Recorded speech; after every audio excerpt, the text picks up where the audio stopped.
किसान मित्रों, अगर खेती में आप भी करना चाहते हैं कुछ ऐसा कि हर कोई करना चाहे आपके जैसा, तो आइए आज मैं आपको एक बहुत ही इंपॉर्टेंट जानकारी देने वाला हूं पौधों से रिलेटिव, पौधों के हार्मोन्स के बारे में। पौधों के हार्मोन्स होते क्या हैं, कितने प्रकार के होते हैं, इनकी कमी या वृद्धि होने पर पौधों में क्या नुकसान होता है, क्या फायदे होते हैं, इसके बारे में पूरा डिटेल में जानते हैं अभी।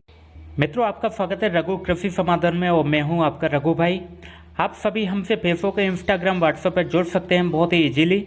फेसबुक और इंस्टाग्राम पर जुड़ने के लिए वहां पर जाकर हमें सर्च करें रघु कृषि समाधान के नाम से, तथा व्हाट्सएप पर जुड़ने के लिए हमारा नंबर है 7078175791। एक बार फिर से 7078175791। व्हाट्सएप पे हमें मैसेज करें और हमारे ग्रुप में आप जुड़ने के लिए रिक्वेस्ट भेजें, हम आपको बहुत जल्दी जोड़ देंगे ग्रुप में। तो मित्रों, आइए पूरा डिटेल में जान लेते हैं प्लांट हार्मोन्स यानी पौधों के हार्मोन्स होते क्या हैं। दोस्तों, प्रत्येक पौधे की बढ़वार करने के लिए या पौधों की अनावश्यक वृद्धि हो रही है उसको रोकने के लिए, तथा फूल व फल आने के लिए, या फूल फल आपका झड़ रहा है उसको रोकने के लिए, या फल आपका फट रहा है उसको कंट्रोल करने के लिए, इन सभी के लिए एक हार्मोन्स होता है वो बहुत जिम्मेदार होते हैं। तो ये सभी हार्मोन्स कौन कौन से हैं इसके बारे में पूरा डिटेल में आपको बताते हैं। ये हार्मोन्स दो प्रकार के होते हैं, एक होता है प्राकृतिक या आनुवंशिक हार्मोन्स, एक होते हैं कृत्रिम हार्मोन्स।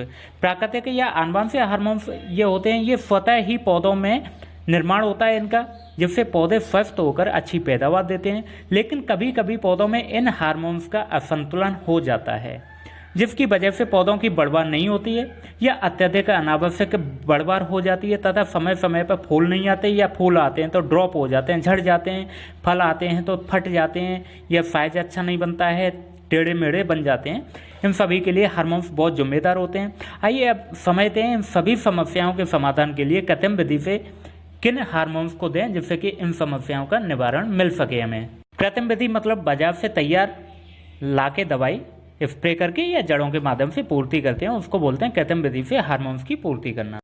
सबसे पहले बात करते हैं, नंबर 1 पे आता है जिब्रेलिक एसिड। ये काफ़ी प्रचलित हार्मोन्स है। ये हार्मोन बीज को अंकुरित करने में प्रमुख भूमिका निभाता है तथा ये पौधों की वृद्धि बढ़ाने में अहम भूमिका निभाता है। इसका प्रयोग आप बीज उपचार करने के लिए कर सकते हैं। बीज उपचार करने से बीज का अंकुरण जल्दी होता है, वह सुरक्षित होता है, पौधे की बढ़वारी तेजी से होती है।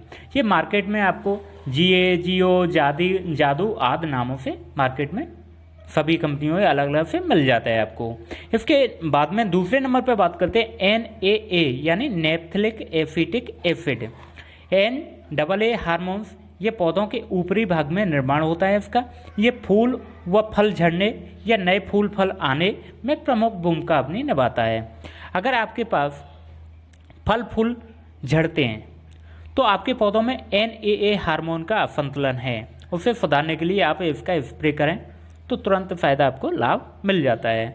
डोज इसका लगभग रहता है 5 ml 15 लीटर पानी में आप इसका स्प्रे कर सकते हैं। ये मार्केट में आपको NAA हार्मोन्स के नाम से आसानी से मिल जाता है। एक बात का ध्यान रखें, इनके प्रयोग के समय डोज का विशेष ध्यान रखना है, क्योंकि ये हार्मोन्स हैं, ज़्यादा या कम डोज होने पर इनका संतुलन बिगड़ जाता है, जो कि आपको फायदे की जगह नुकसान भी कर सकता है। अब तीसरे नंबर पर बात करते हैं साइटोकाइनिन। ये पौधों व फल के विकास में बहुत महत्वपूर्ण भूमिका निभाता है। जी हाँ, यह हार्मोन कोशिकाओं का विभाजन करता है। कोशिका का 1 से 2 होना पौधे व फल की वृद्धि में सहायक होता है, तो साइटोकाइनिन आपके पौधे व फल निर्माण के लिए अहम है। ये मार्केट में आपको साइटोकाइनिन नाम से आसानी से मिल जाता है। नंबर 4 पे बात करते हैं फ्लोरीजेंस हार्मोन। जैसा कि आप नाम से पता चल रहा होगा, फ्लोरीजेंस यानी कि फूल खिलने के लिए हार्मोन्स जो जिम्मेदार होता है उसको फ्लोरीजेंस हार्मोन बोलते हैं। इसका प्रयोग करने से पौधे में अधिक फूल आते हैं। आपने देखा हो कभी कभी कुछ पौधों में फूल बहुत ज़्यादा आते हैं अपने आप ही, तो उनमें क्या होता है, फ्लोरीजेंस हार्मोन का निर्माण स्वतः ही अपने आप होता है, या फिर आप मार्केट से लाके फ्लोरीजेंस हार्मोन का स्प्रे करते हैं, उन पौधों पे बहुत ज़्यादा मात्रा में फूल आते हैं और स्वस्थ सुरक्षित होता है। तो उसके लिए आप फूल की समस्या है तो फ्लोरीजेंस हार्मोन का आप प्रयोग कर सकते हैं। नंबर 5 पे आता है ट्रोमेट्री हार्मोन। यह हार्मोन पौधों के घाव भरने का काम करते हैं। आपने देखा होगा कि जब हम किसी पौधे में चोट भरते हैं तो उस जगह उसमें गोंद जैसा पदार्थ निकल आता है, तो उस गोंद में ट्रोमेट्री हार्मोन होता है जो उन घावों को भरने का काम करता है। ये सभी हार्मोन्स पौधों व फल फूल की वृद्धि के काम आते हैं। अब जानते हैं दो ऐसे हार्मोन्स के बारे में जो पौधों की वृद्धि को रोक देते हैं। जागरूक किसान इन हार्मोन्स का प्रयोग करके पौधों की अनावश्यक वानस्पतिक वृद्धि को रोककर कम जगह से अच्छी पैदावार प्राप्त करते हैं। देखिए कभी कभी क्या होता है, पौधों की वृद्धि को रोकना भी फायदेमंद साबित होता है, क्योंकि पौधों की अनावश्यक बढ़वार को रोककर उनकी जड़ों व तनों का अच्छा विकास हो जाता है, जिससे कि फूल व फल ज़्यादा आते हैं और पैदावार में वृद्धि हो जाती है। ये वृद्धि नियंत्रण हार्मोन होते हैं। इसमें नंबर 1 पे आता है एब्सिसिक एसिड, जिसे शॉर्ट में ABA हार्मोन भी बोलते हैं। दूसरा होता है एथिलीन हार्मोन। तो नंबर 1 पे बात करते हैं ABA हार्मोन।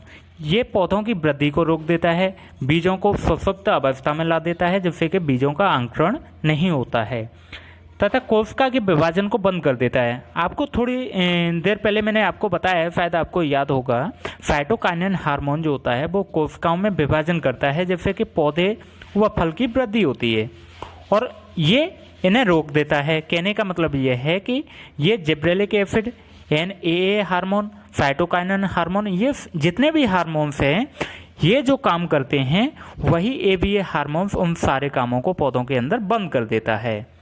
दूसरे नंबर पर बात करते हैं एथिलीन। ये एक गैस अवस्था में होता है। यह हार्मोन फल को नेचुरल तरीके से पकाने का काम करता है।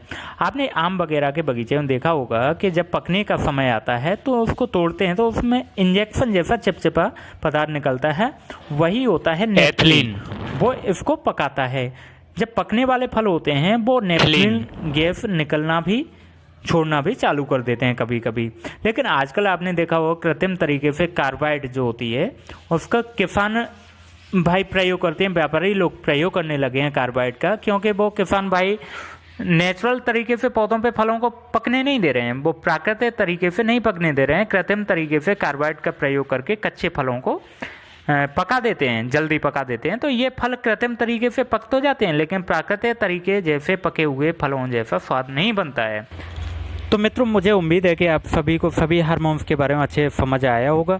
आप सभी अपनी ज़रूरत के अनुसार सभी हार्मोन्स का प्रयोग कर सकते हैं, अपनी फसल को सुरक्षित कर अच्छी पैदावार प्राप्त कर सकते हैं और अपने आसपास सभी जीवों पर दया करें, साफ सफाई रखें और पानी व वृक्षों को जरूर बचाएं। ये मेरी आपसे विनती है, गुजारिश है, क्योंकि जल है तो कल है और वृक्ष है तो हम हैं। दोस्तों, इसी के साथ में देखते रहिए बदलते भारत किसान, रघु कृषि समाधान। अगर आपका कोई सलाह है, सुझाव है या कोई सवाल है तो आप हमें कमेंट करके पूछ सकते हैं। धन्यवाद। मिलते हैं अगले टॉपिक पे अगले वीडियो में। Thank you.